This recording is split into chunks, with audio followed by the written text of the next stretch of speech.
Hello and welcome to the studio here at 1:30 here at St Sed's, yeah, we're here back like every week, like we have been every week, and we're looking forward to chatting a little bit about the environment this week, and seeing what we might be able to do personally, what we can do as a community to improve on there. But first of all, how are you doing, Bernard?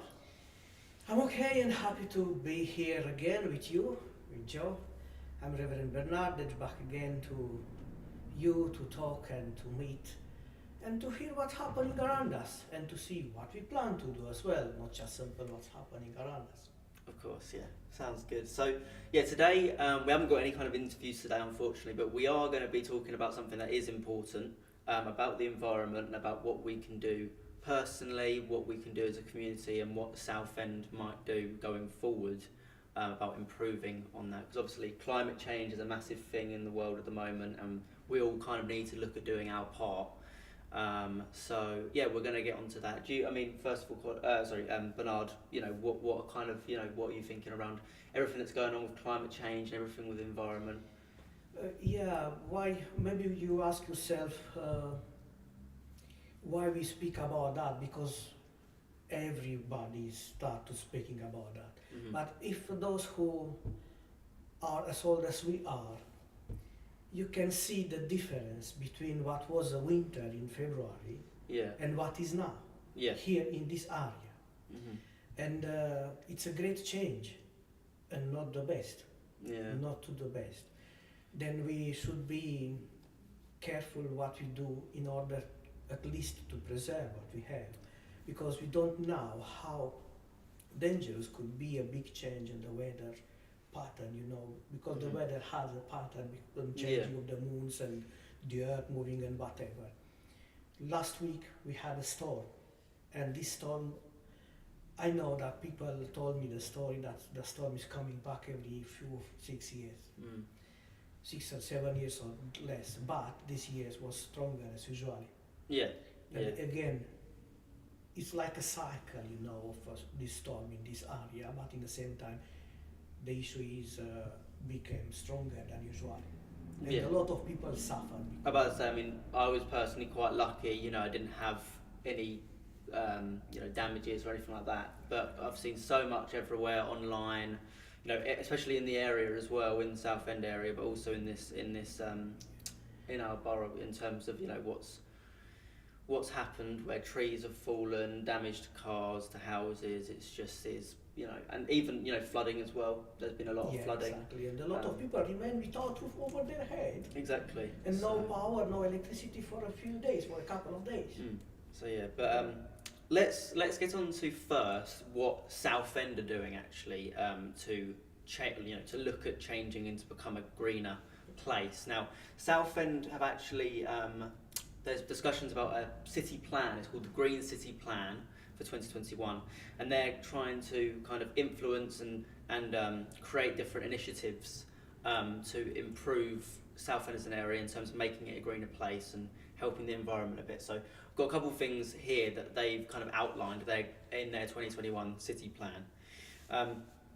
So one thing they mainly want to have a look at doing is trying to make a net zero carbon emission. So obviously, you know, it's impossible to stop carbon emissions, but if we can plant more trees, you know, have a greener area, we'll be, you know, kind of decreasing that gap between of how much we're emitting. Exactly, that's the way really. Because the plants use a lot of carbon dioxide for their photosynthesis. Exactly. So it's about, you know, trying to get that gap down from how much we're emitting to you know the oxygen that's being created, everything like that, and trying to eliminate that massive gap. So that's one thing. A lot of talk about urban greening. So maybe, you know, the South End, like town, the area in town, getting more plants and more vegetation up there. And trying to just make make it a lot more green, because there is areas like Priory Park's quite a nice area of greenery, but then you go into Southend, you go in towards the town area, and it's completely urban. There's no real spots of vegetation or anything. At this point, Southend is not a great green place. No. And you know how much heat the concrete offer back to the air in the summertime. Yeah. And how big is the difference between the downtown close to the seaside, when we don't have too many green areas, and what is in the Priory Park when you have tree, a little river, the brooks, Exactly. and already here, you know, at the fringe of the town, when we have a lot of green areas. Then we have a lot of spaces which could be used to plant trees, or as simple to be transformed in green area.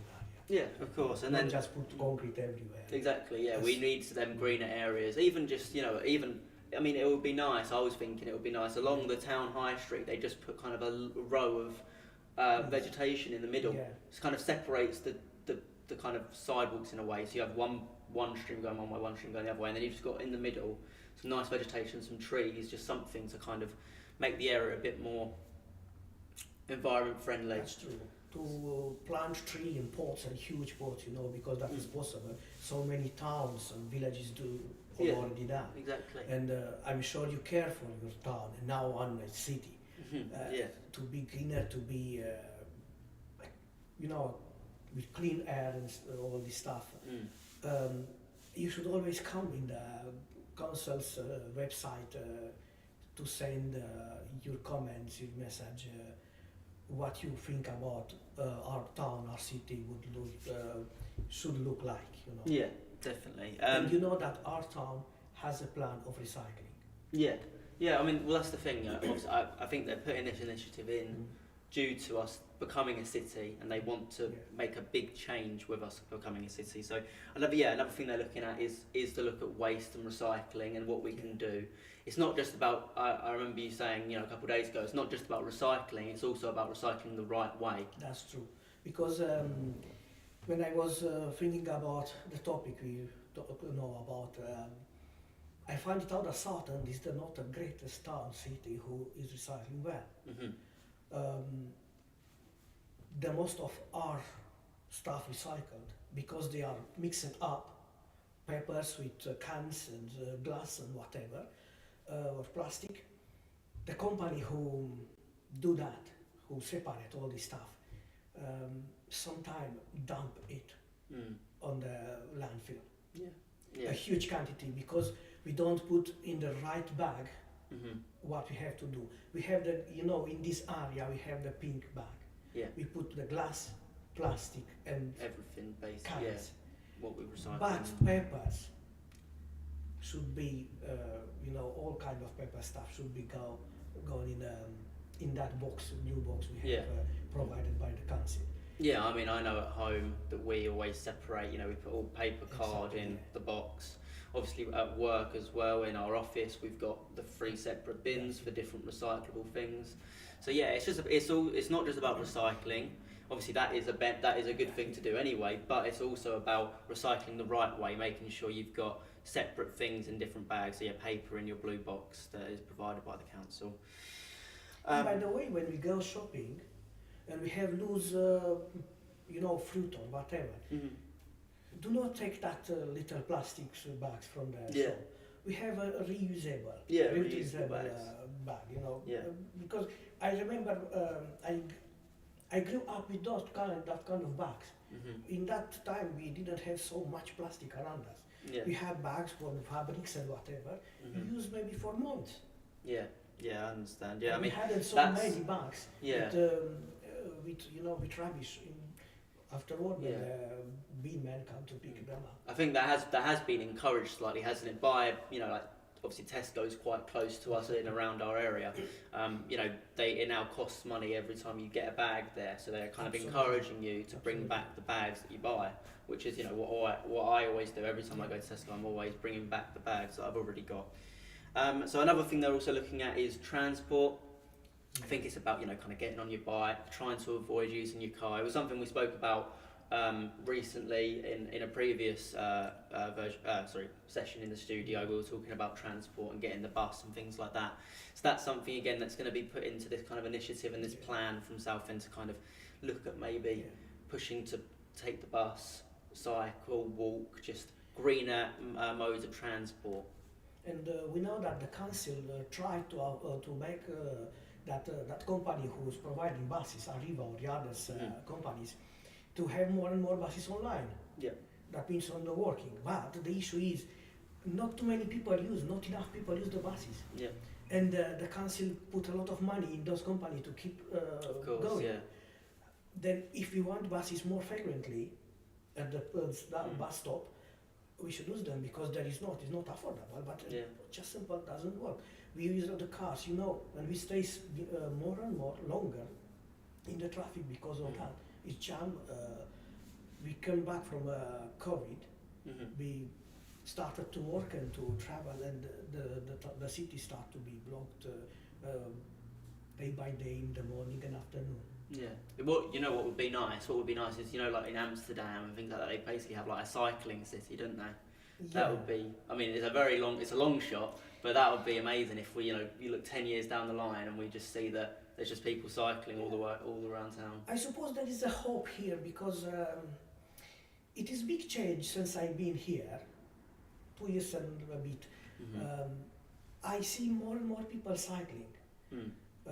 When the pressure will come harder on the council, they will build more cycle lanes. Yeah. But for now, still it's too early to start that because it's about money as well. But yeah, maybe it's something that might be looked at in the later stages of this but at least there plan. is a hope. It's a positive stuff, and the people start to cycle more. You can find in the morning going to work, and that's great. And a couple other things they were looking at is to improve the energy performance in our homes. So I think all of us kind of we have our heaters on, we have our lights on all the time, and it's obviously our duty to kind of turn those off when we're not in and things like that. Make sure if we're not in a room, you turn the lights off, saving energy that way. But I think it's about becoming a bit more efficient as well, and that might be something they look at long term, about making our homes more efficient with the energy we use. And before to start off, switch off the energy, the heating, I suppose we have the boiler working all the day long, but put it down a bit because we don't have to stay in the house always, in pajamas. We should put a sweater on us, and but trust me, I start to do that, and I start to save money. Even the energy cost is quite higher than last year. And this year, because I don't stay only in pajamas on the shirt, I don't keep the heating on 20 degrees. It's 18. It's a big difference in my pocket. Yeah, definitely. Yeah, I mean, people have smart meters, don't they now? Exactly, yeah. I mean, timers on your heating. Obviously, I know at home we have timers where... And switching off the lights when you leave the room. Yeah, exactly. Do not keep, we have now in the house, do not exaggerate thousands, that dozens of devices, electric devices in charge. Just switch them off and that's it when you don't use them. Definitely. And it's also a couple other things, maybe that they were looking at was climate resilience. So again, I think we've seen from this Storm Eunice that's just kind of come through, we can see that more vegetation and more plants will make Southend more resilient to flooding and That's things true, like that. If that's we get true. more vegetation along the coast and around there, it means that flooding damage and things like that will be a lot more lessened. A lot lessened. Sorry. And even offering protection you go against the wind, Exactly. the big gales, because the vegetation little bit is work like a blind in between, like a filter. Exactly. Yeah.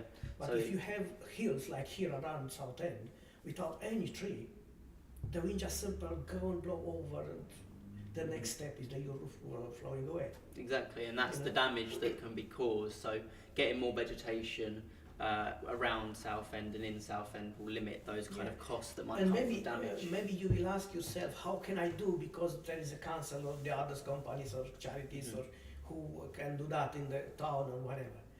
But the majority of us, we have a little garden back house, I see that started like a fashion to put concrete everywhere in the garden to make all the stuff, Why do you plant a tree? Why do not plant a bush, shrubs, whatever, Make your garden more greener. We can start in our back garden, or even in front of the house to put some, I don't know, green hedge or whatever.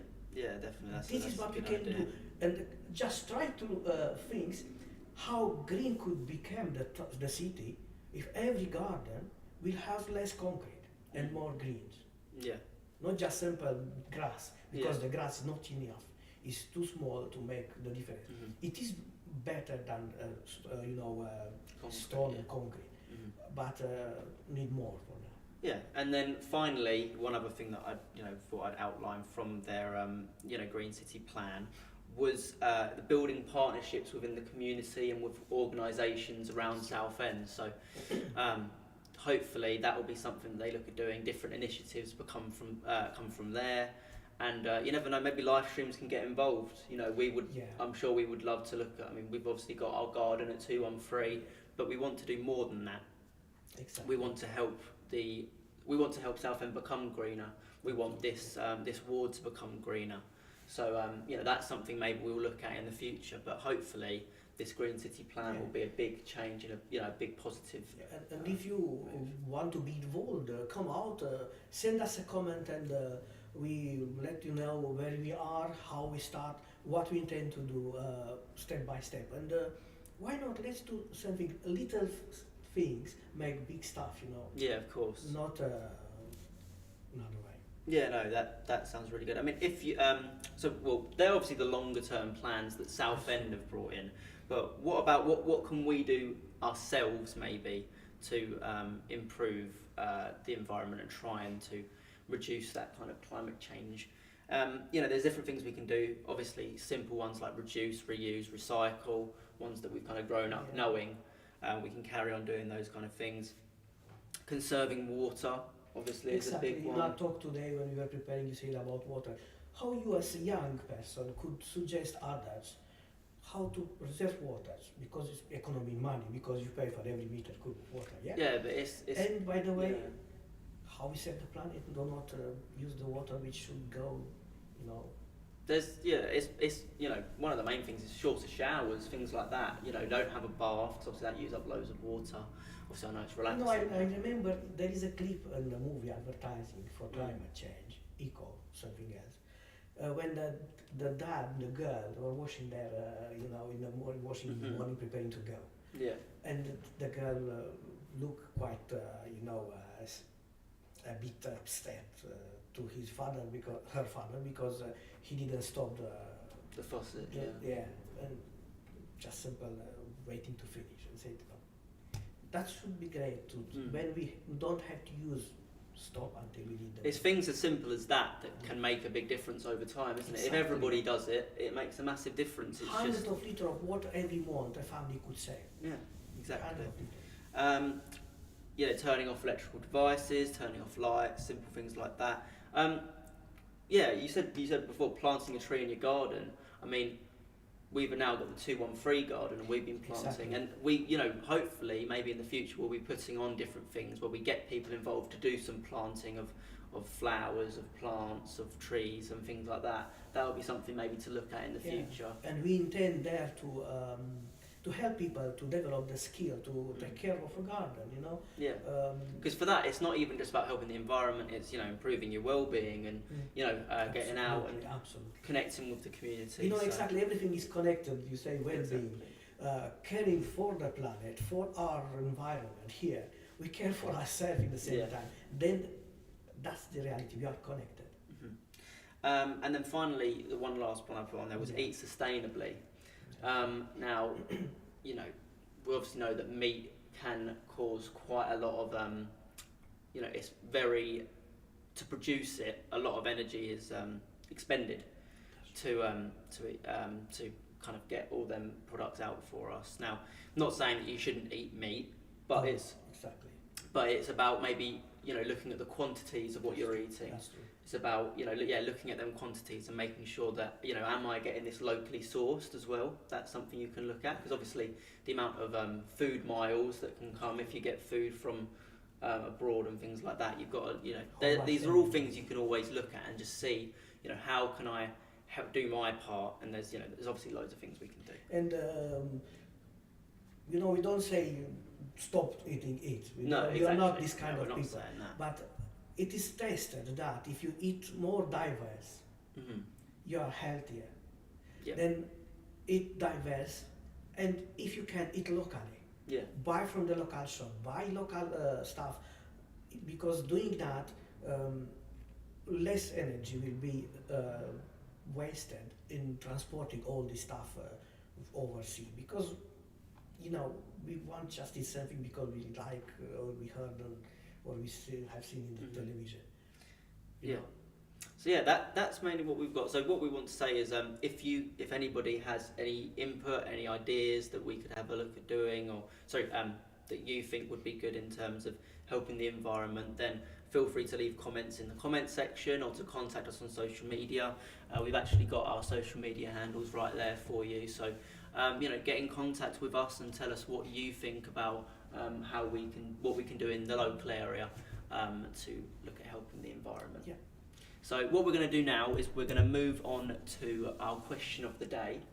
Our question of the day this week is regarding physical activity and kind of being physically active. We want to have a look at what are the benefits of doing that, because I think through COVID and things like that, I think we all kind of had that, you know, period where we all wanted to just stay inside. We weren't bothered. We kind of were a bit down about our physical activity, and we weren't really pushing ourselves to be active.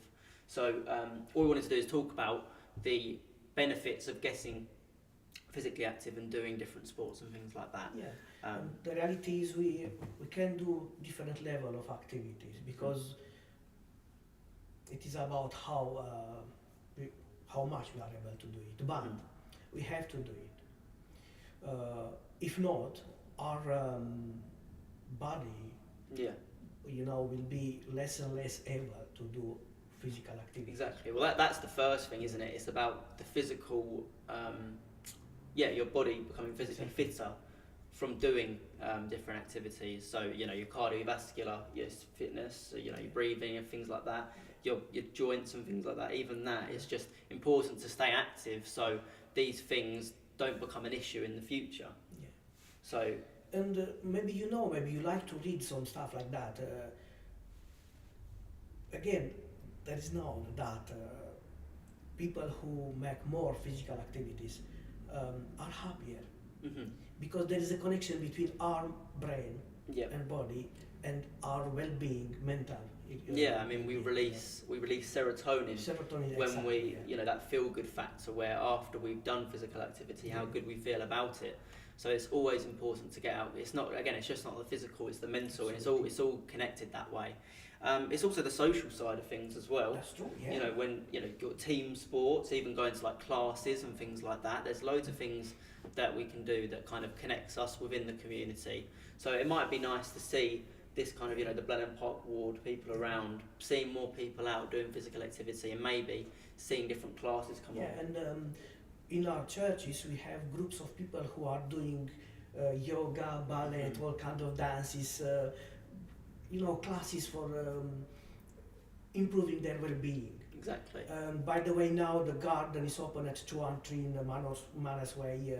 For those who want to come in the garden and do physical activity, even they can do too much, but just simple, to plant something, to make a little walk around in the garden, help other, and to socialize with others who are there.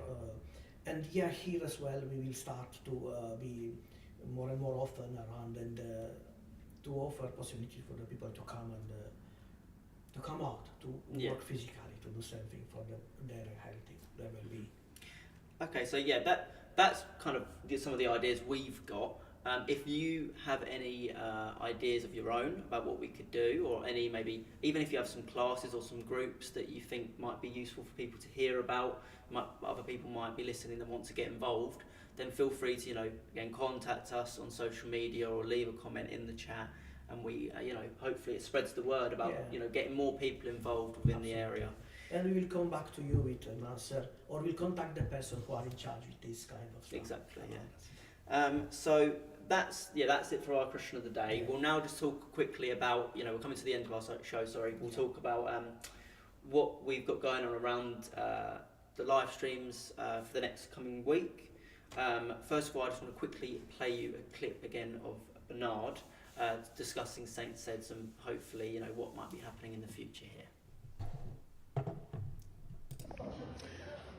Hi, I'm greeting from here, St. Sid. We are back after 2 years of pandemic, and we want to meet you again, to share stories, to make friendship. And the first step we take now is just simple to open our church for you as a place of meeting, our front garden, every single Wednesday, starting with 2 o'clock until 4 o'clock, when we can share a cup of tea, coffee and some biscuits. And if you stay with us, we will find a lot of events we are preparing for you, just simple to build up our friendship and fellowship.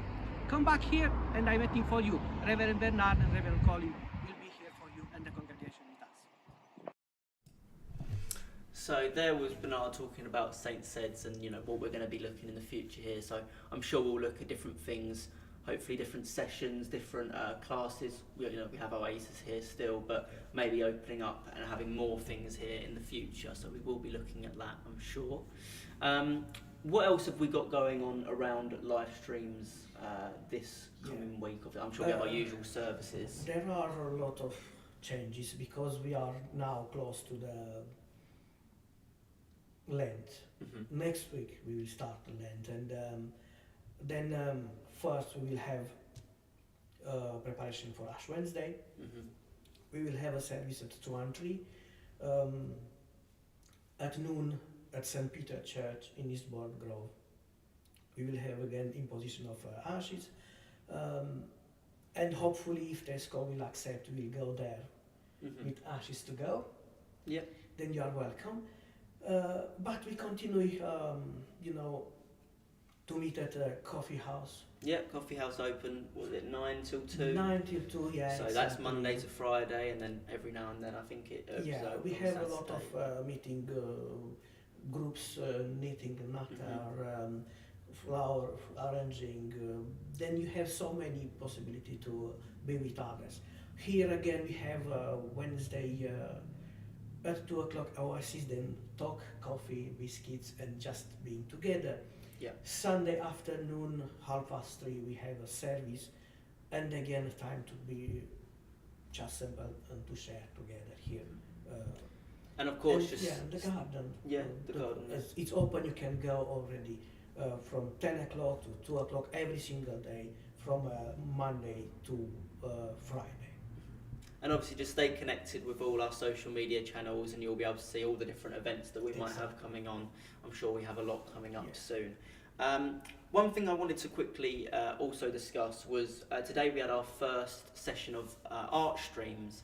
Now this is something put on to kind of express yourself, have an enjoyment. Obviously Jill will be able to say more about it in a second. I'm going to play you a clip. But it's just about art streams, enjoying a morning on a Thursday to express yourself through art. So I'll quickly play that for you now. Hello everybody, I'm Jill and I'm running the art streams for the next 6 weeks. wanting to really create a nice, happy, relaxed atmosphere where people feel safe and can just come along and forget about everything and just be creative. Got lots of things on our agenda. We're going to be doing things like tone, pencil, pastel, painting, acrylics, colour mixing, collage. So it's all very exciting. If you like getting messy and being creative, be lovely to see you. Thanks. So that was Jill talking about art streams. So yeah, obviously quite a lot of people turned up today. It was really, really nice to see people enjoying. And they had a good time, and they show us that they have a lot of skills. I had a chat with one of the members of the club, and was doing so great that piece of art there, and saying me that I never thought that I could do that, and following the direction of Jill was doing so great. Then you don't know what kind of skill you have, just put them on board. Yeah, exactly. It's all about just expressing yourself and having a bit of fun. Exactly. You know, there's people there who might have been a bit more experienced within art, and also people that were complete beginners. But everyone, you know, had a good time and enjoyed just having a chat, as well as just in that relaxed environment where you could, you know, explore some art. So that's everything we have going on what's going on in Lifestreams over the next week. Obviously, we'll be back here next Thursday, again to look at discuss again different topics. So we look forward to seeing you then. Have you got anything else you'd like to say at all, Bernard? That's all for today. Then we're looking to having back next Thursday with a lot of news, and why not with a little chat again. Exactly. And with comment from you. Yes. If you send us some comment, maybe you are better in giving us ideas. Why not? Yes, Let's definitely. be a team. If you've got any input, anything you'd like to think that we could maybe look at doing better, or what we could look at doing in the future within the studio. This project is not just our project. Exactly. Joe, myself, Reverend Colin, and the others who work with us. It is our as a whole, then you and us. Yes, we want everybody to get involved. So if you have anything you'd like to discuss, even if maybe you would like to be a guest, if you feel like you've got something you'd like to discuss. To come here and to be here Thursday, let us know, and we will be happy to talk with you here, or you to us. Why not? All right. Thank you very much for watching, and we'll see you next week.